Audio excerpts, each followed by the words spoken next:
Hello dear children.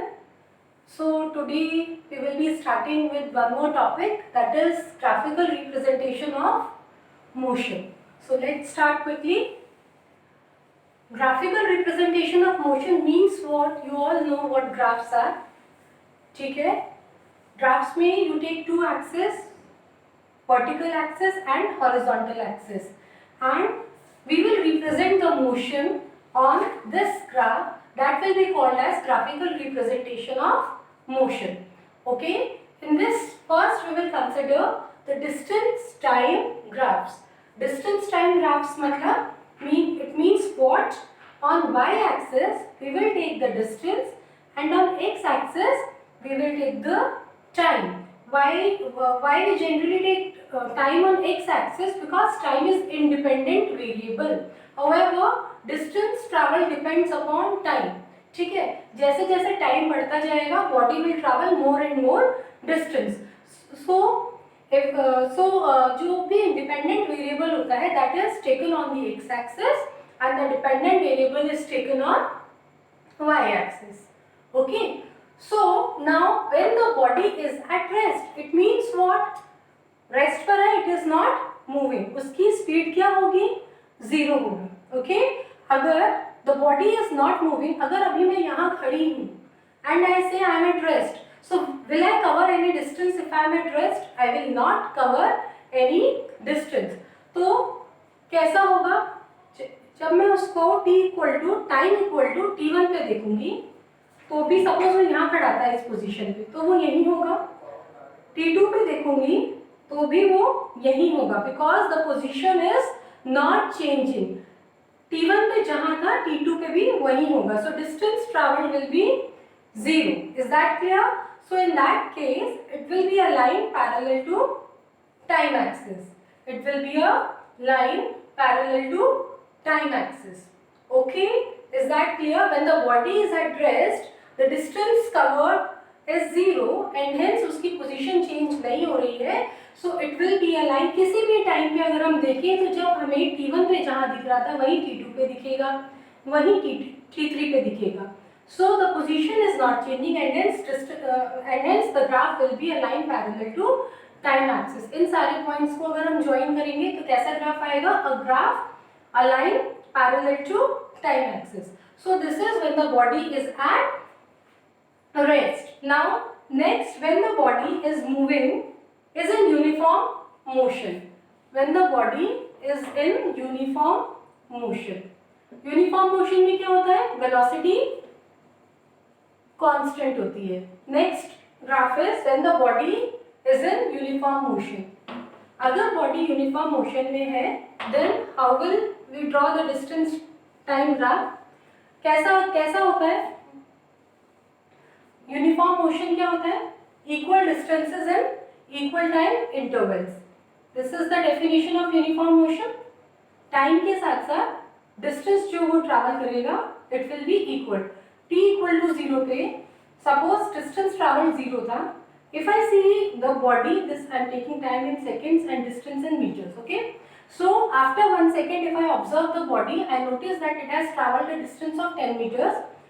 After 1 more second, that is at t equal to 2 seconds, when I notice the body, observe the body, it has traveled 10 more meters. So distance traveled कितना हो जाएगा? 20 start from the this 20 is from the starting point. हर एक second में it is traveling a distance of 10 meters. एक second बाद और देखूंगी तो अगेन 10 मीटर्स चला तो distance travel, total distance travel 30 हो जाएगा. I observe the body. After 1 more second, I will see that the body has traveled a distance of 40 meters. 10 more meters. So the total distance will become 40 meters. This will be a case of uniform motion. Equal distances in equal time intervals. Okay.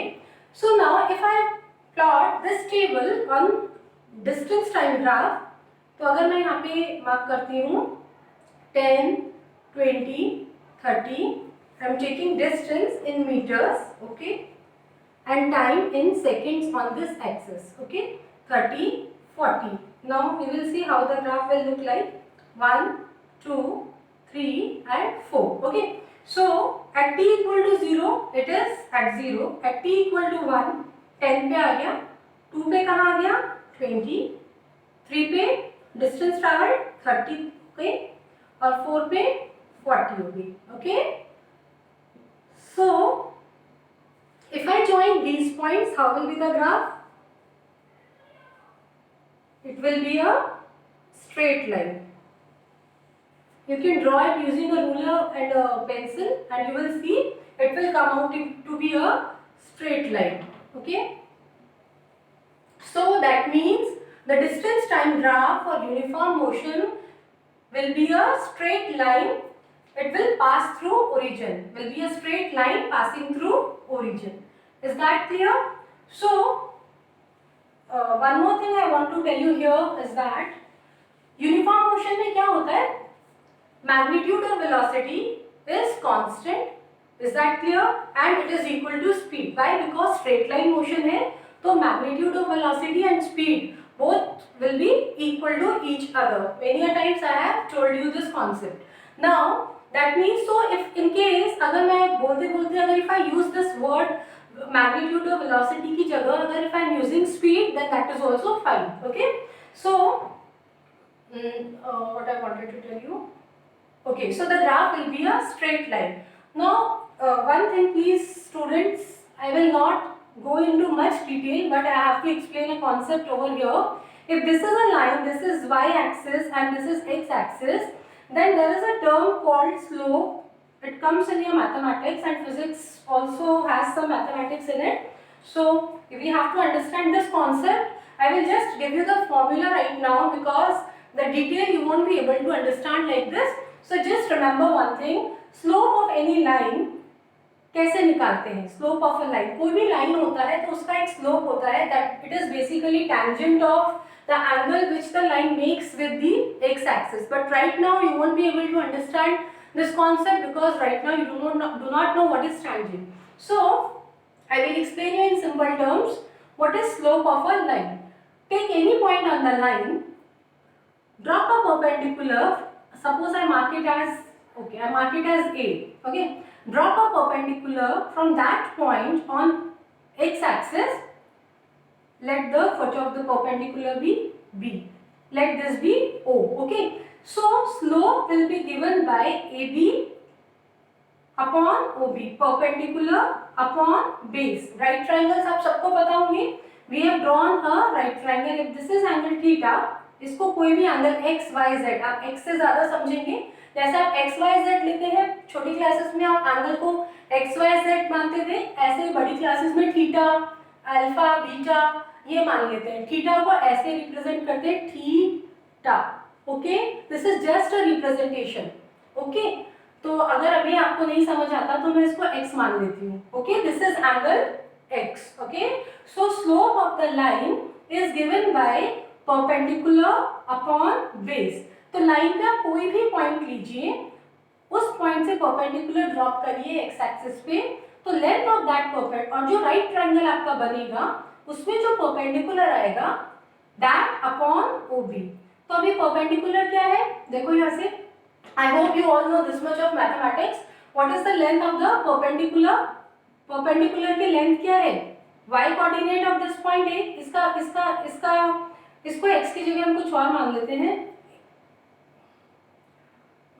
इसको हम alpha मान लेते हैं. ठीक है, alpha भी मान सकते हैं.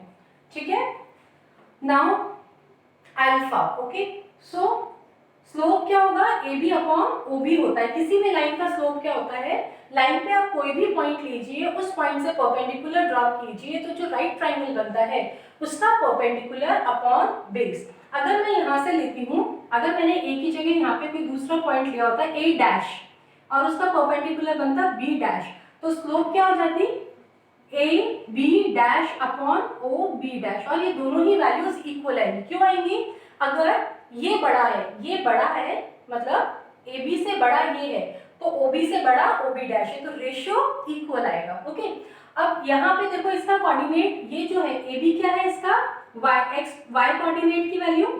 ठीक है, और ओ बी क्या है, इसके एक्स कोऑर्डिनेट की वैल्यू. तो यानी कि ये क्या होगा, ए बी, ए का अगर कोऑर्डिनेट वाई कोऑर्डिनेट वाई है और एक्स कोऑर्डिनेट एक्स है, तो ये क्या हो जाएगा y अपॉन एक्स. ठीक है, is that clear? So this is called the slope of the line. तो आप कोई भी पॉइंट लो, वहां से परपेंडिकुलर ड्रॉप करो, तो that perpendicular upon base is called your slope. Now all of you look here, so I just draw the simple graph. आपको I hope graph समझ आ गया होगा। So the graph of uniform motion is a straight line passing through origin. Distance time graph is a straight line passing through origin. Now all of you look here. So if I want to find out the slope, this is O. Slope क्या होगा इसका? A, B. तो यहाँ पे I'll just rub this. What will be slope here? Slope होगा A B upon O P. Now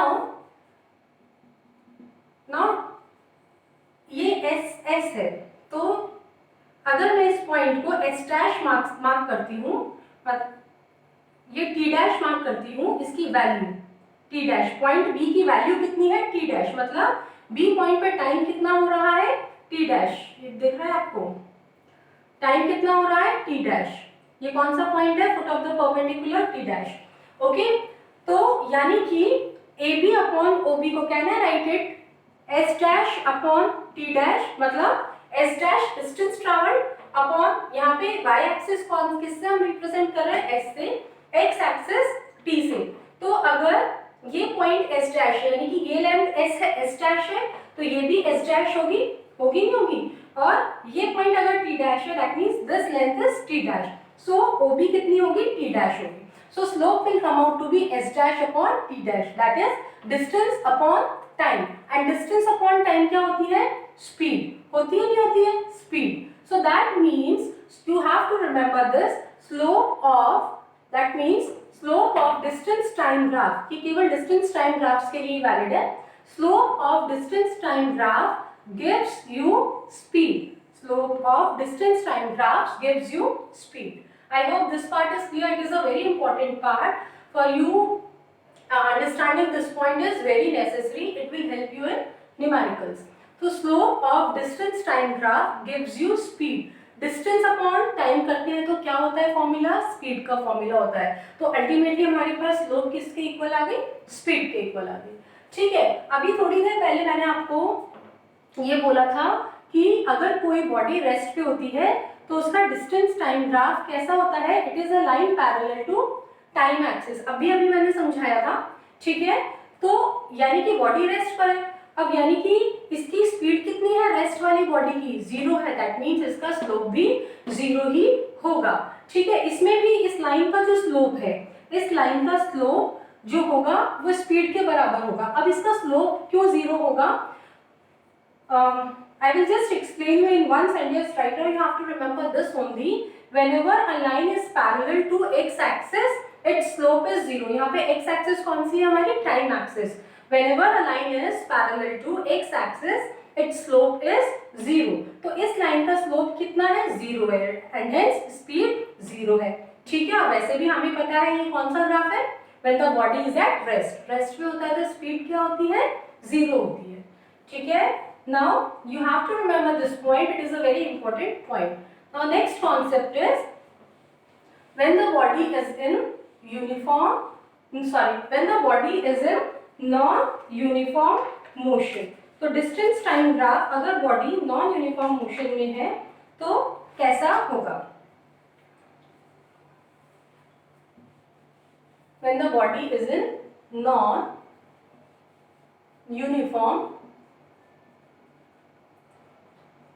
motion. ठीक है, so when the body is in non-uniform motion, तो non-uniform motion हमेशा कैसा होता है? accelerated motion होता है। देखो एक एग्जांपल से देखते हैं इसको। non-uniform motion का जो ग्राफ आता है वो कैसे आता है? It is always a curved line. I think I have earlier also told you, I have drawn the graph earlier also. I have explained you this when I was explaining you speed. At that time I have already explained you this concept of graph, so you can refer the previous videos. So non-uniform motion का graph कैसा होता है? It is a curved line. So non-uniform motion, it can be accelerated, speed increase हो सकती है, it can be decelerated, speed हो सकता है decrease हो रही हो. So in that case, अगर this is uniform, non-uniform accelerated motion, uniform accelerated motion. Okay, अगर डिसेलरेटेड मोशन है तो ग्राफ कैसा होगा बताओ?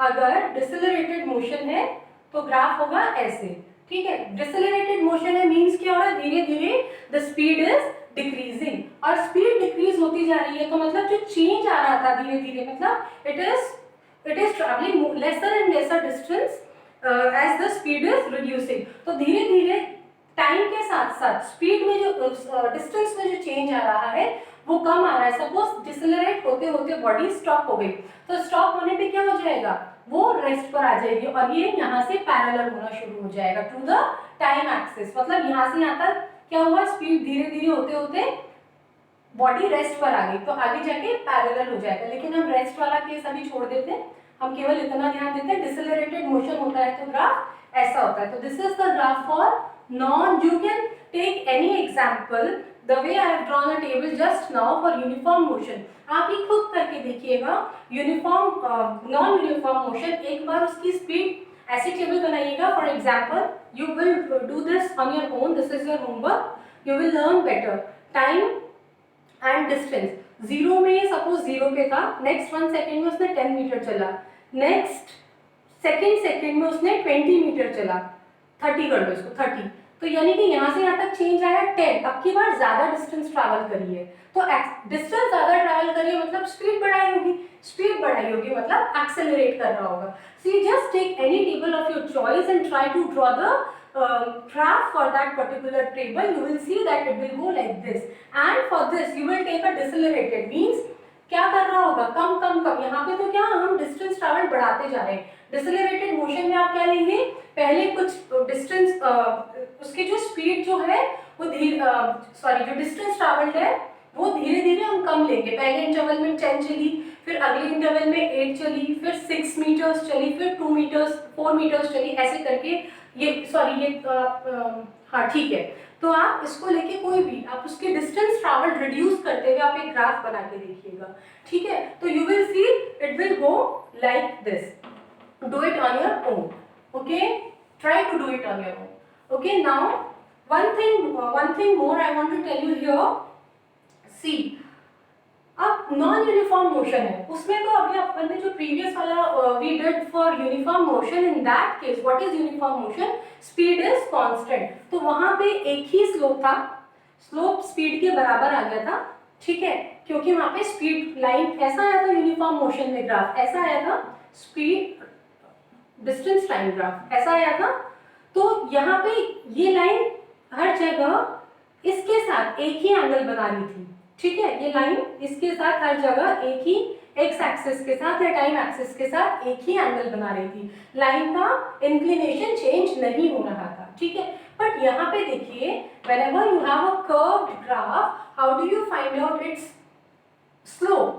कर्व ग्राफ में स्लोप कैसे होता है, इस पॉइंट का स्लोप हमें वैसे भी पता है कैसा मोशन है, नॉन यूनिफॉर्म मोशन। तो that means non uniform motion है तो speed is not constant, so that means at different instants of time t1 t2 t3 at different instants of, see whatever I am explaining you here applies to this graph also, ठीक है।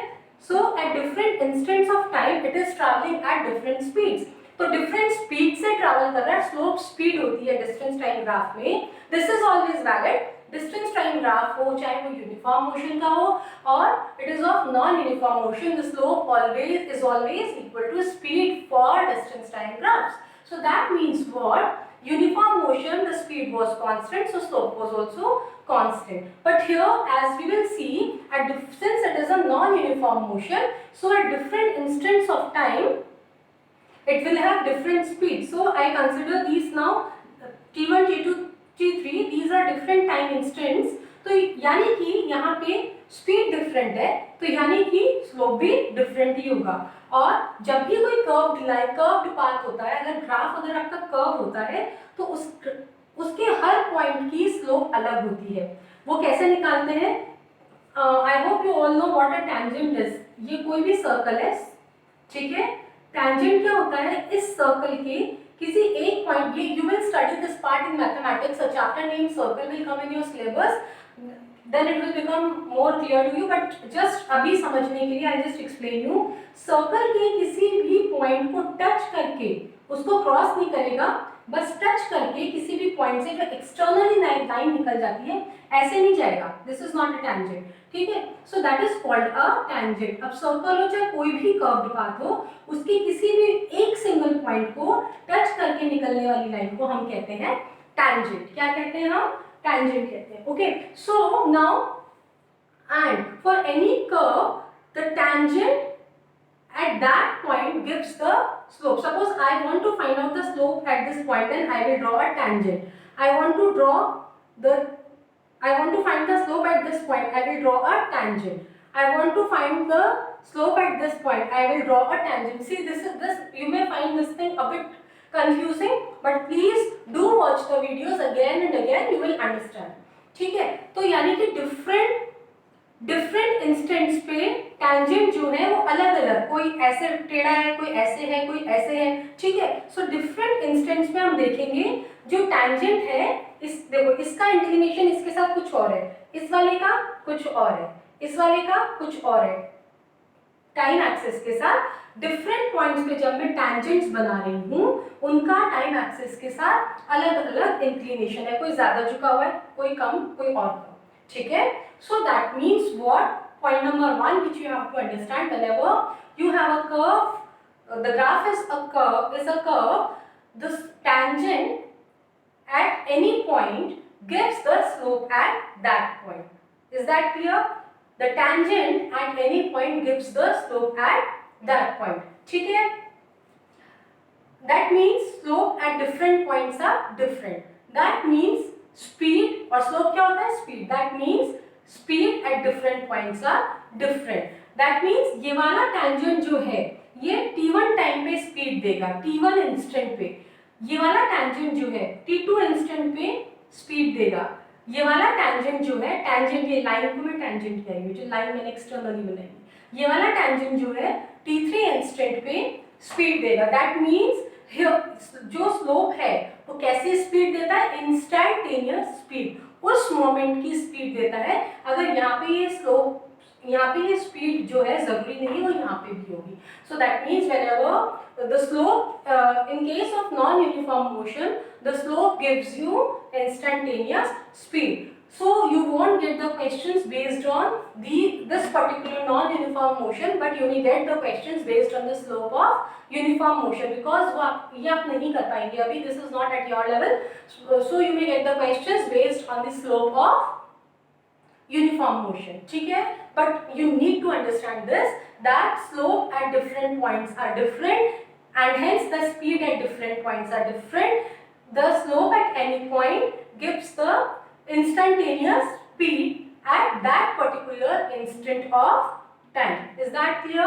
So this is all about your one more thing I just want to tell you, just comparison of the graph. ये आप देख लीजिएगा. देखिए, when the motion is uniform, distance time graph is a straight line. When the motion is non-uniform, distance time graph is like this for accelerated motion and like this for decelerated motion. यहाँ पर deceleration, यहाँ पे क्या हो रहा है? Acceleration. So this is a short way to remember the graphs. And यहाँ पे कांस्टेंट स्पीड चेंज ही नहीं हो रही है, यानी कि यूनिफॉर्म मोशन. तो यूनिफॉर्म मोशन का straight line, non uniform motion में डिसेलरेशन का दिस वे, एक्सेलरेशन का स्पीड, डिस्टेंस कवर्ड ज्यादा, यहाँ पे डिस्टेंस कवर्ड कम, धीरे धीरे जीरो पे पहुंचेगी distance covered. So this is all about distance time graph. Okay, in the next class I will be taking velocity time. Thank you.